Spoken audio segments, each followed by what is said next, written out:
Hi hello guys, ఎలా ఉన్నారు? ఈరోజైతే డిన్నర్లోకి మనం క్యారెట్ రైస్ని ప్రిపేర్ చేసుకుందాం. క్యారెట్ రైస్ అంటే మనం రెస్టారెంట్ స్టైల్లో కాకుండా సింపుల్గా ఈజీగా ఇంట్లోనే మన ఇంట్లో ఉండే క్యారెట్తో అయితే చేసేసుకుందాం. ముందుగా క్యారెట్ని ఎలా సన్నగా తరిగేసుకోండి. ముందుగా స్టవ్ ఆన్ చేసుకొని ఒక ప్యాన్ పెట్టుకొని ఒక 2 స్పూన్స్ ఆయిల్ వరకు వేసుకోండి. అలాగే మీకు ఇది గీతో చేసుకోవాలనిపిస్తే గీని మాత్రం వేసుకోండి. గీతో చేసుకుంటే ఇంకా టేస్ట్ చాలా బాగుంటుంది. ఆయిల్ హీట్ అయిన తర్వాత ఎండుమిర్చి, వెల్లుల్లి, కొంచెం జీలకర్ర వేసుకొని అవి కొంచెం ఫ్రై అయిన తర్వాత 1 స్పూన్ గీ వేసుకుంటున్నా. నేను మర్చిపోయాను, లాస్ట్లో వేసుకుంటున్నా. అందులోకి సన్నగా తరిగిన క్యారెట్ని వేసుకోండి. మీకు నచ్చితే ఆనియన్స్ కూడా వేసుకోండి. అలాగే మీ దగ్గర ఏ వెజ్జెస్ ఉన్నా వేసుకోవచ్చు. ఇది క్యారెట్ రైస్ కాబట్టి నేను కొంచెం క్యారెట్ని ఎక్కువగా వేసుకుంటున్నా.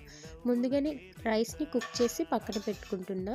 ఇప్పుడు క్యారెట్ మొత్తం ఫ్రై అయిపోయిన తర్వాత కొంచెం కారం, పసుపు, ఉప్పు అన్నీ వేసుకొని బాగా ఫ్రై చేసుకోవాలి.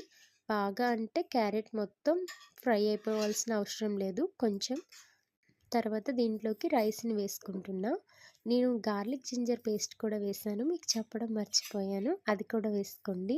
అండ్ రైస్ అంతా ఫ్రై అయిపోయిన తర్వాత ఇలా పైన గార్నిష్ చేసుకుంటే ఆనియన్స్, కొత్తిమీర వేసుకోండి. ఫ్లేవర్ బాగుంటుంది. నాకైతే ఇలా పచ్చి ఆనియన్స్ తినడం అంటే ఇష్టం, అందుకే నేను లాస్ట్లో వేసుకుంటున్నా. మీకు పచ్చిగా నచ్చకపోతే ముందే వేసుకోండి.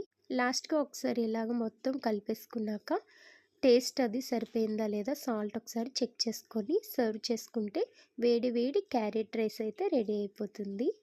ఇంకిప్పుడే తినేద్దాం. వీడియో నచ్చితే ఒక చిన్న లైక్ ఇచ్చి వెళ్ళొచ్చు కదా. మన ఛానల్ని సబ్స్క్రైబ్ చేసుకోండి. Thank you.